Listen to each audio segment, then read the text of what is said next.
अस्सलाम। आज हम स्टार्ट कर रहे हैं एक्सरसाइज 14 और उसका आज हमने करना है क्वेश्चन नंबर 3 और इसका एक्सरसाइज 14 का हम क्वेश्चन नंबर 1 और क्वेश्चन नंबर 2 अपनी प्रीवियस वीडियो में सॉल्व कर चुके हैं।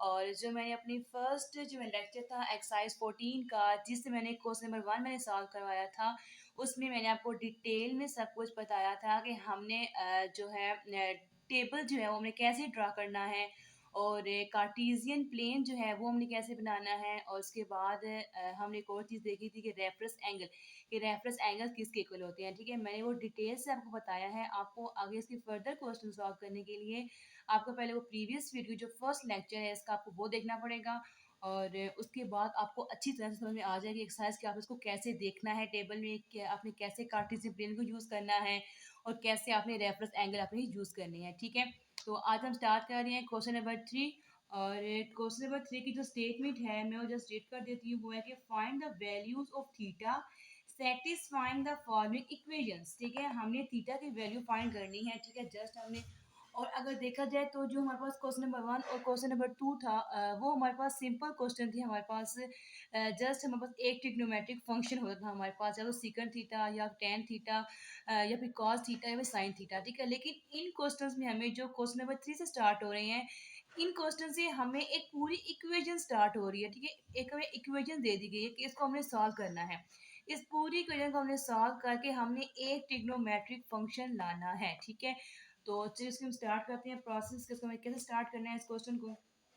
सबसे पहले हम क्या करेंगे सॉल्यूशन लिखेंगे, क्वेश्चन को एक बार लिख लेंगे नीचे। ठीक है, उसके बाद हम स्टार्ट करेंगे अपना नेक्स्ट प्रोसेस इसका सॉल्यूशन कि इसको हमने कैसे सॉल्व करना है। ठीक है, तो हमने क्वेश्चन को एक बार लिख लिया। उसके बाद हमें अगर देखा जाए तो इसमें साइन कौन से आ रहे हैं, प्लस के साइंस आ रहे हैं। ठीक है, तो हमने किसी तरह यहाँ पे फार्मूला बनाना है, हमने फार्मूले को हमने क्लोज करना है फार्मूला बना के। तो हमें नजर आ रहा है कि यहाँ पे a प्लस बी का होल स्केयर का जो फार्मूला है वो इजिली बन सकता है। ठीक है, वो क्या होता है कि a का स्केयर प्लस b का स्केयर प्लस 2ab होता है हमारे पास। ठीक है, होता है फार्मूला हमारे पास। अब इसको हम क्या बनाएंगे, a का स्केयर, इसको हम बनाएंगे बी का स्केयर और जो सेंटर में वैल्यूज दी गई है इसको हम क्या बनाएंगे, 2ab बनाएंगे। ठीक है, तो मैंने फॉर्मूला लिख के आपको बता दिया कि इसको हमने कैसे बनाना है, तो मैं इसको बनाना भी आपको बताती हूँ। इसको फॉर्मूले को हम कर दें रिमूव, क्योंकि ये मेरे को समझाने के लिए लिखा था। अब इसको बनाना है हमने ए का स्केयर, तो इसको हम कैसे बनाएंगे, इसको हम लिख सकते हैं √3 tan थीटा का होल स्केयर।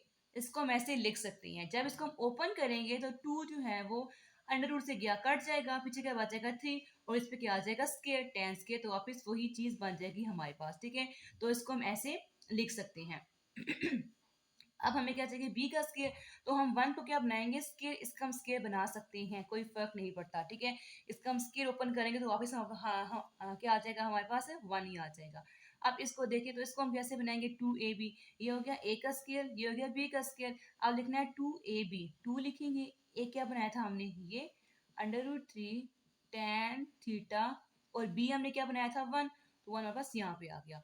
तो हमने अपना ये फॉर्मूला हमने इस तरह से लिख लिया है। ठीक है, हमें पता है कि किसका फॉर्मूला बनाया था हमने, a प्लस बी का होल स्क्वायर का फॉर्मूला बनाया था। a क्या है हमारे पास ये और b क्या है हमारे पास ये, तो लिखते हैं पहले हम पहले लिख लेंगे a कि a हमारे पास क्या है, a है √3 tan थीटा प्लस b होता है, b के हमारे पास 1 और होल में क्या आ जाएगा स्क्वायर। तो ये हमने इसका फॉर्मूला बना लिया, a प्लस b का होल स्क्वायर का हमने फॉर्मूला बना लिया। ठीक है, a प्लस b का होल स्क्वायर। अब इसको हम क्या करेंगे, हम इसको तब तक सॉल्व नहीं कर सकते जब तक इसके ऊपर से हम स्क्वायर को रिमूव ना कर लें, फिनिश ना कर लें। अब इसको हम कैसे करेंगे, स्क्वायर को खत्म करने के लिए हम क्या लेंगे, अंडर रूट लेंगे दोनों साइड्स का। ठीक है, तो अंडर रूट लेते हैं हम कि √3 सॉरी √3 tan थीटा प्लस 1 का स्क्वायर। तो इसका हमने क्या लेना है, हमने लेना है अंडर रूट। तो जीरो का तो अंडर रूट जीरो ही आता है, तो हम जीरो को ऐसे ही लिख देते हैं। ठीक है, अब जो स्क्वायर है वो अंडर रूट से क्या हो जाएगा, कट जाएगा। तो पीछे क्या बच गया हमारे पास, पीछे बच गया √3 tan theta +1 is equal to 0 आ गया हमारे पास, ठीक है। अब स्केयर हो गया ख़त्म। अब हम ट्रिग्नोमेट्रिक इक्वेशन जो फंक्शन होता है उसकी हम वैल्यू निकाल सकते हैं। अब यहाँ पे ट्रिग्नोमेट्रिक फंक्शन कौन सा है, टेन थीटा। तो हम टेन थीटा की हम वैल्यू को निकाल लेंगे कैसे, सॉरी पहले हम इस वन को हम पहले देते हैं अपनी राइट साइड पे ले जाएंगे, ठीक है। उसके बाद इसकी हम वैल्यूज हम निकाल लेंगे टेन थीटा की। यहाँ पे +1 है, जब राइट साइड पे जाएगा तो क्या हो जाएगा, -1 हो जाएगा हमारे पास, ठीक है। अब यहाँ से हम टेन थीटा की वैल्यू हम निकाल सकते हैं। इसकी वैल्यू से कैसे निकालेंगे, टेन थीटा रहेगा अपनी जगह पे ही रहेगा, -1 अपनी जगह पे रहेगा, और ये जो है √3 इसके नीचे लिख देंगे हम। ये आ गया हमारे पास, ठीक है। तो हमने ट्रिग्नोमेट्रिक फंक्शन की हमने वैल्यू निकाल ली। अब हमारा क्वेश्चन क्या आ गया, सिंपल वे में आ गया, ठीक है। तो अब हमने क्या करना है, हम वही प्रोसेस स्टार्ट करेंगे यहाँ से जो हम फर्स्ट और सेकंड क्वेश्चन में स्टार्ट करते आए हैं, कि हम अब सबसे पहले हमारा स्टेप होता है टेबल में जाना। अब हम जाएंगे अपने टेबल में और टेन -1 अवर √3 की वैल्यू देखेंगे कि वो कौन से कॉलम में लाई कर रही है हमारे पास, ठीक है। तो हमें देखने के बाद पता चला कि हमारी वैल्यू जो है वो लाई कर रही है 30 डिग्री के कॉलम में लाई कर रही है, ठीक है। और साइन करेंगे, साथ साथ रहेंगे। और अगर देखा जाए तो इसका हम रेफरेंस एंगल, तो इसका हम रेफरेंस एंगल कैसे लिखते हैं, इसका रेफरेंस एंगल होता है हमारे पास π/6 और साइन साथ रहेगा, ठीक है। इसका रेफरेंस एंगल क्या आ गया हमारे पास, π/6 आ गया। ये हमने सारा वही प्रोसेस किया है जो हमने क्वेश्चन नंबर 1 और क्वेश्चन नंबर 2 के अंदर किया था। इसको हमने लिख लिया। अब हमने क्या देखना है कि हमें टेबल में देखने के बाद हमने वैल्यू भी लिख ली, उसका हमने रेफरेंस एंगल भी लिख लिया। अब हमें जाना है अपने कार्टेशियन प्लेन में कि हमारे क्वेश्चन के साथ साइन कौन सा है, वो साइन है हमारे पास नेगेटिव। अब हमने अपने कार्टेशियन प्लेन में चेक करना है जाकर कि टेन नेगेटिव किस किस कोऑर्डिनेट के अंदर लाई कर है हमारे पास। तो हमें देखने के बाद हमें पता चला कि जो हमारा टेन था वो नेगेटिव आ रहा है हमारे पास किस किस कोऑर्डिनेट में, सेकंड एंड फोर्थ कोऑर्डिनेट के अंदर हमारे पास टेन जो है वो क्या आ रहा है, नेगेटिव। तो हमने इसको लिख लिया, ठीक है। अब हमने क्या सॉल्व करना है, हमने सॉल्व करना है पहले सबसे पहले सेकंड क्वाड्रेंट को। तो सेकंड क्वाड्रेंट को सॉल्व करने का तरीका क्या होता है, पहले तो हम लिखते होते थे x is equal to pi minus reference angle. अब हम x यूज नहीं करेंगे, ठीक है। अकॉर्डिंग टू वेरिएबल, अब वहाँ पे हमारे पास x यूज होता था, हम x लगाते थे। अब हमारे पास स्टार्ट से क्वेश्चन में ही टेन के आगे क्या यूज हो रहा है, थीटा। x यूज नहीं हो रहा, क्या यूज है, थीटा यूज हो रहा है। तो हम लिहाजा यहाँ पे क्या लिखेंगे, थीटा लिखेंगे। Theta is equals to pi minus reference angle होता है हमारे पास, ठीक है। तो रेफरेंस एंगल हमारे पास क्या है, π/6, ठीक है। हमने सब नेगेटिव साइन नहीं देखना, जस्ट हमने देखना है अपना रेफरेंस एंगल देखना है, ठीक है। तो हम सेकंड क्वार्टर में क्या सॉल्व करते हैं, theta is equal to pi minus reference angle. अगर आपको ये समझ में नहीं आ रहा कि मैंने कैसे लिखा है, तो आप जो मेरा फर्स्ट लेक्चर एक्सरसाइज 14 का आप वो जाके देख सकते हैं। मैंने वो डिटेल्स थी, मैंने आपको कार्टेशियन प्लेन बनाना बताया था और उसको हमने कैसे सॉल्व करना है मैंने वही बताया था, ठीक है। इसको हम आगे स्टार्ट करते हैं, तो इसको मजीद सॉल्व कर लेंगे। 6 × 1 = 6 पाई हो जाएगा, -पाई डिवाइड में क्या आ जाएगा 6, और 6 पाई में से 1 पाई निकालेंगे तो कितना बचेगा हमारे पास 5 पाई डिवाइड में क्या आ जाएगा हमारे पास 6 आ जाएगा। एक इसका आंसर हमारे पास ये आ गया। हमने सेकंड क्वाड्रेंट सॉल्व कर लिया। अब हमने करना है अपना फोर्थ क्वाड्रेंट सॉल्व। तो फोर्थ क्वाड्रेंट को सॉल्व करने का प्रोसेस क्या होता है कि theta is equals to 2 pi minus reference angle. तो रेफरेंस एंगल क्या है हमारे पास, π/6 आ गया, ठीक है। ये लिख लिया मैंने। अब इसको हम सॉल्व कर लेते हैं। 6 2 से हो जाएगा 12, 12 पाई माइनस पाई डिवाइड में क्या आ जाएगा हमारे पास 6 आ जाएगा, ठीक है। और 12 पाई में से हम 1 पाई हम लेस कर देंगे तो कितना बचेगा हमारे पास 11 पाई डिवाइड में क्या आ जाएगा हमारे पास 6 आ जाएगा, ठीक है। तो इसके दोनों आंसर जो है वो हमारे पास आ गए। तो इनको हम लिख लेते हैं कंबाइन करके, नीचे लिख लेते हैं, ठीक है। 5 पाई/6 और एक कौन सा 11 पाई/6 आ गए इसके आंसर्स दोनों, ठीक है। तो ये इसके आगे आंसर। तो क्वेश्चन नंबर 3 जो है वो हमने कर लिया कंप्लीट। अगर समझ नहीं आए तो आप मुझसे पूछ सकते हैं कमेंट सेक्शन में किसी भी पॉइंट के बारे में। तो अब हम क्वेश्चन नंबर 3 को कर रिमूव कर देते हैं। तो अपना स्टार्ट करते हैं क्वेश्चन नंबर 4।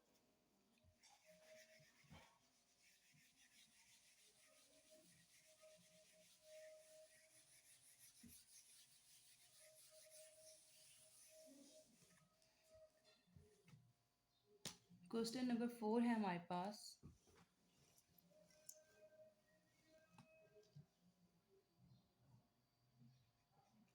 फोर्थ क्वेश्चन में लिख देती हूँ पहले कि वो क्या है, वो है tan square theta minus second theta -1 is equals to 0 आ गया हमारे पास। ठीक है, सोल्यूशन लिखेंगे।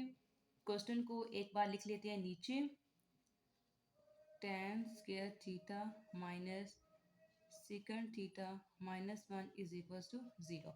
अच्छा, क्वेश्चन नंबर 4 को सॉल्व करने से पहले हमें एक चीज़ देखनी पड़ेगी कि मैंने आपको टेबल के अंदर हमने कौन कौन सी जो है वैल्यूज़ लिखी थी। पहले हमने लिखी थी 30 डिग्री की, उसके बाद लिखी थी हमने 60 डिग्री की, उसके बाद लिखा था हमने 90 डिग्री का, और एक हमारे पास रह गया था, वो क्या था हमारे पास 180 डिग्री का। ठीक है, तो जो क्वेश्चन नंबर 4 है इसमें हमें ज़रूरत पड़ेगी कि 180 डिग्री की भी हमें ज़रूरत पड़ेगी इसके अंदर। ठीक है, तो आपने अपने टेबल के अंदर एक अपने एंगल जो वो और ऐड कर लेना है। वो कौन सा हमारे पास है 180 डिग्री का। ठीक है, 90 के बाद आपने 180 का आपने इसके अंदर एक ऐड कर लेना है। ठीक है, अगर हमने साइन जीरो की वैल्यू देखनी होगी तो वो कहाँ पे लाई कर रही है 180 डिग्री के अंदर। तो मैं इसी तरह ही आपको सारी वैल्यूज लिख के बता देती हूँ कि वो किसके इक्वल होती हैं। ठीक है, तो आपने इसको अपने टेबल के अंदर जो है वो ऐड कर लेना है एक कॉलम के तौर पे।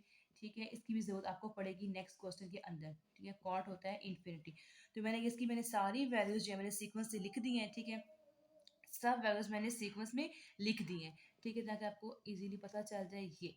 ठीक है, आप इसको आप टेबल में ऐड कर लीजिएगा। ठीक है, उसके बाद एक और चीज़ क्या रहेगी हमारे पास कि 180 का रेफरेंस एंगल जो होता है वो किसके बराबर होता है। मैं वो भी लिख के बता देती हूँ कि जो 180 का हमारे पास जो रेफरेंस एंगल होता है वो होता है हमारे पास पाई के बराबर होता है। ठीक है, और आपने एक ये भी चीज़ आपने ऐड करनी है कि इसके अंदर जहाँ पे मैंने आपको रेफरेंस एंगल बताई थी। ठीक है, फर्स्ट वीडियो में जाएँ आप, आपको वहाँ पे पता चल जाएगा। आपने वहाँ पे एक आपने ये चीज़ ऐड करनी है, और एक ये चीज़ ऐड करनी है आपने। ठीक है, तो चलिए अपना हम स्टार्ट करते हैं अपना क्वेश्चन। क्वेश्चन नंबर 4, इनको मैं कर रही हूँ रिमूव। तो चलिए स्टार्ट करते हैं। तो सबसे पहले इसको जब सॉल्व करेंगे इस इक्वेशन को, ठीक है, हमने यहाँ पे भी लाना है एक सिंपल ट्रिग्नोमेट्रिक हमने फंक्शन लाना है। ठीक है, तो हम इसमें से तो किसी को सॉल्व नहीं कर सकते, इसको हम सॉल्व कर सकते हैं। ठीक है, एक हमने फार्मूला पढ़ा था कि 1 + tan स्क्वायर थीटा जो होता है वो किसके बराबर होता है हमारे पास सीकंड स्क्वायर थीटा के बराबर होता है। ठीक है, अब हमें यहाँ से किसकी वैल्यू चाहिए, हमें tan स्क्वायर थीटा की वैल्यू हमने निकालनी है। तो tan स्क्वायर थीटा जो है वो अपनी रहेगा, अपनी जगह पे रहेगा, और सीकंड स्क्वायर थीटा भी रहेगा अपनी जगह पे। तो यहाँ पे क्या है +1 है लेफ्ट साइड पे, जब ये राइट साइड पे आएगा हमारे पास से तो क्या हो जाएगा -1 आ जाएगा। तो हमने किसकी वैल्यू निकाली, हमने निकाली tan स्क्वायर थीटा की। तो हमने इसकी जगह पे हम ये वैल्यू हम रख देंगे। ठीक है, किसकी जगह पे tan स्क्वायर की जगह पे हम ये वैल्यू यूज़ करेंगे। तो कैसे यूज़ करेंगे कि सीकंड स्क्वायर थीटा -1 आ जाएगा हमारे पास किसी जगह पे tan स्क्वायर थीटा की जगह पे, और बाकी जो वैल्यूज़ हैं हमारे पास वो क्या आ जाएंगी एज इट इज़ हमारे पास आ जाएंगी। ठीक है, ये लिख लिया हमने। अब हमने इस ब्रैकेट को ओपन करके लिख लेते हैं second square theta -1 minus second theta -1 is equal to क्या आ जाएगा 0 आ जाएगा हमारे पास। अब इनको मजीद सॉल्व कर लेते हैं। पहले लिखेंगे हम स्क्वायर वाली रकम लिख लेते हैं, सेकेंड नंबर पे सिंपल वाली वैल्यूज़, और थर्ड नंबर पे -1, और -1 को जब ऐड करेंगे हम तो क्या आ जाएगा हमारे पास -2 आ जाएगा इक्वल टू 0 के बराबर। ये लिख दिया हमने। हमें साफ नज़र आ रहा है कि हम यहाँ पे इसको फैक्टराइज कर सकते हैं। इसका कोफिशिएंट क्या है हमारे पास सीक्वेंस की जगह 1 है, और 2 को हम 1 से मल्टीप्लाई करेंगे तो क्या आ जाएगा हमारे पास 1 को मल्टीप्लाई करेंगे 2 से तो क्या आ जाएगा हमारे पास 2 आ जाएगा। ठीक है, और ऐसी वैल्यूज़ को हमने सब्ट्रैक्ट करना है। यहाँ पे कौन सा है ना सब्ट्रैक्ट का, तो हमने ऐसी दो वैल्यूज़ को हमें सब्ट्रैक्ट करना है जिसको सॉल्व करने से हमें आंसर क्या मिले -1 मिले हमें। ठीक है, हमने ऐसे करनी है इसकी फैक्टराइजेशन। तो उसकी फैक्टर से हमें साफ नज़र आ रही है, बहुत ही आसान है, तो उसको मैं लिख लेती हूँ। इसकी होगी फैक्टराइजेशन सीकंड स्क्वायर थीटा, तो एज इट आ जाएगा। इसकी हमने बनानी है फैक्टर, तो कैसे बनेंगे कि 2 second theta plus second theta -2 is equal to क्या आ जाएगा हमारे पास 0 आ जाएगा। ठीक है, हम क्या करेंगे, अब हम इसमें से कॉमन ले लेते हैं। ठीक है, इसमें से कॉमन ले लेंगे और इसमें से कॉमन ले लेंगे। ठीक है, हम इनके बना लिए ग्रुप बना लिए।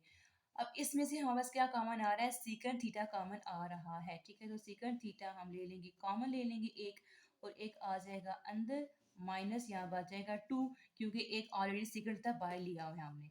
और यहाँ से हम चीज़ क्या कॉमन सकते हैं, जस्ट हम 1 कॉमन ले सकते हैं, और बाकी जो वैल्यू है वो क्या आ जाएगी एज इट इज़ अंदर आ जाएगी हमारे पास। ये हमने इसकी फैक्टर बना लिए। अब इसको हम कैसे लिखते होते हैं, एक दफ़ा हम लिखते होते हैं अंदर वाली वैल्यूज़ और एक दफ़ा लिखते होते हैं हम बाहर वाली वैल्यूज़, ठीक है। तो पहले लिखते हैं हम अंदर वाली वैल्यूज़ सीकन थीटा -2 और एक दफ़ा लिखेंगे हम बाहर वाली वैल्यू, वो कौन सी है, सीकन थीटा और +1 इज इक्वल टू आ गए 0 हमारे पास। तो हमारे पास ये बन गए दो फैक्टर, ठीक है। अब हमने इनको अलग अलग जीरो के इक्वल पुट करना है, तो कैसे करेंगे कि सीकन थीटा -2 इज इक्वल टू 0, तो में हम लगाते हैं कोमा, और सीकन थीटा +1 इज इक्वल टू 0, इसको भी हमने जीरो के इक्वल पुट कर लिया है, ठीक है। अब हमने क्या करना है कि हमें सीकन थीटा की वैल्यू निकालेंगे, यहाँ पे हम सीकन थीटा की वैल्यू निकाल लेते हैं। तो सबसे पहले हम यहाँ पे निकालते हैं कि सीकन थीटा इज इक्वल टू क्या हो जाएगा, 2 हो जाएगा हमारे पास, और यहाँ पे क्या हो जाएगा, सीकन थीटा इज इक्वल टू -1 आ जाएगा हमारे पास यहाँ पे, ठीक है। अब हमने क्या करना है कि हमने इनकी वैल्यूज को निकाल लिया। अब हमने वही काम करना है जो हम क्वेश्चन नंबर 1 और 2 के अंदर हम करते आ रहे हैं सारा, ठीक है।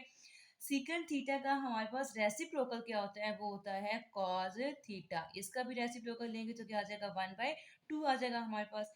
इसका भी रेसिप्रोकल लेंगे तो क्या आ जाएगा, कॉज थीटा, और इसका रेसिप्रोकल लेंगे तो -1 ही आएगा, ठीक है हमारे पास। ये लिख लिया। अब हमने क्या करना है कि हमने अब देखना है, अपने हमने जाना है टेबल के अंदर, और cos 1/2 की हमने देखनी है वैल्यू, कि वो हमारे पास कहाँ पे लाई कर रही है, वो लाई करेगी हमारे पास 60 डिग्री में लाई करेगी, ठीक है। और उसके बाद हम सेकंड स्टेप क्या करते होते हैं कि हम लिखते हैं इसका रेफरेंस एंगल, तो इसका रेफरेंस एंगल क्या है हमारे पास, पाई/3 आ जाएगा, ठीक है। तो ये लिख लिया। अब आते हैं अपने इस वाले पार्ट की तरफ। अब हमें देखना है कि cos -1 जो है वो कहाँ लाई कर रहा है। मैंने आपको इस क्वेश्चन के स्टार्ट करने से पहले ही मैंने आपको बता दिया था कि 180 का हमने एक टेबल के अंदर हमने ऐड करना है उसको भी। अब देखा जाए cos -1 की वैल्यू तो वो कहाँ पे लाई करती है, वो लाई करती है 180 डिग्री में लाई करती है हमारे पास, ठीक है। और इसका जो रेफरेंस एंगल होता है ना हमारे पास 180 का, वो किसके बराबर होता है, पाई। मैंने ये भी आपको बताया था, ठीक है। अब हमने क्या करना है कि अब हमने चेक करना है कि ये किस किस क्वाड्रेंट में लाई कर रहे हैं हमारे पास, ठीक है। अब हमने क्वेश्चन की तरफ आते हैं, तो इसको अगर हम देखें तो हमारे पास cos साथ कौन सा साइन है, प्लस का साइन है। तो हमने अपने कार्टेशियन प्लेन में जाना है और वहां से देख के बताना है कि cos पॉजिटिव किस किस क्वाड्रेंट में आ रहा है हमारे पास।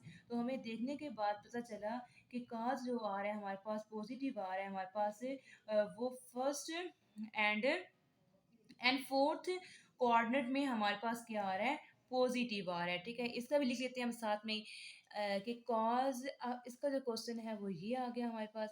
अब हमने कॉज नेगेटिव देखना है कि कॉज नेगेटिव किस किस कोऑर्डिनेट में आ रहा है।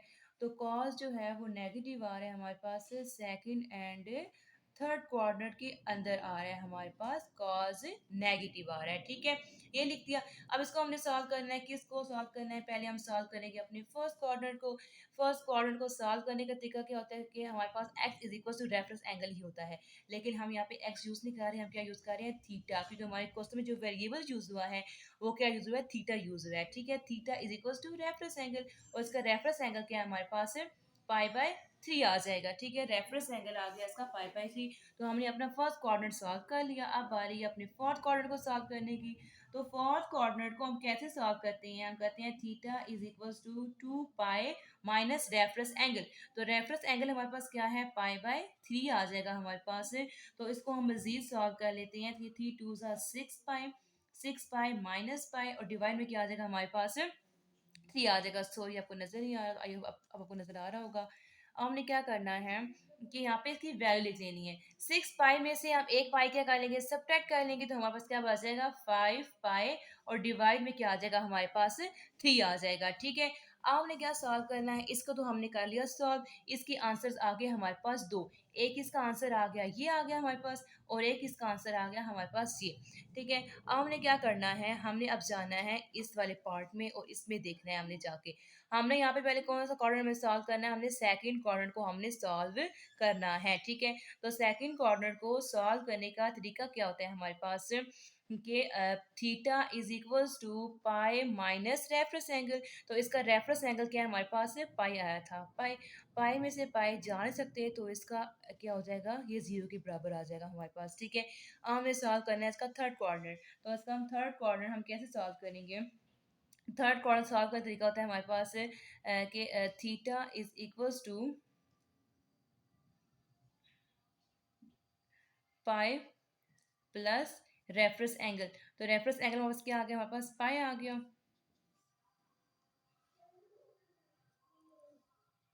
इसको जब ऐड करेंगे तो उसका आंसर क्या आ जाएगा हमारे पास है 2 पाई आ जाएगा इसका आंसर, ठीक है। अब हम इसके आंसर को लिख लेते हैं। अगर देखा जाए इसके फर्स्ट क्वाड्रेंट के अंदर तो जब इसका सेकंड क्वाड्रेंट जब इंस्टॉल किया था हमने, ठीक है, तो हमारे पास क्या आया था, इसका आंसर 0 आ गया था, ठीक है। अब इसको प्लस किया है तो क्या आ गया, बस 2 पाई आंसर आ गया, ठीक है। लिहाजा इसका जो आंसर होगा हमारे पास, इसका जो रेफरेंस एंगल होगा वही इसका क्या होगा, इसका आंसर होगा। तो इसका आंसर आ जाएगा थीटा इज इक्वल टू पाई आ जाएगा, ठीक है। क्योंकि जब हमने अपना सेकंड क्वाड्रेंट जब सॉल्व किया तो हमारे पास का आंसर क्या आ रहा था, हमारे पास 0 आ रहा था। तो लिहाजा हमने आगे इसको सॉल्व करने की हमें ज़रूरत नहीं है, ठीक है। हम इसका ये वाला पार्ट हम सॉल्व नहीं करेंगे। पहले का आंसर 0 आ गया तो मुझे आगे में सॉल्व करने की हमें ज़रूरत नहीं है। अब इसका आंसर लिख देंगे कि जिसका रेफरेंस एंगल आया है वही इसका क्या है, हमारे पास आंसर आ गया इसका, ठीक है। तो अपने जो हमारे पास आंसर आए थे, फाइनल आंसर जो आ गए थे हमारे पास, हम वो लिख लेते हैं कि आंसर्स क्या आए थे।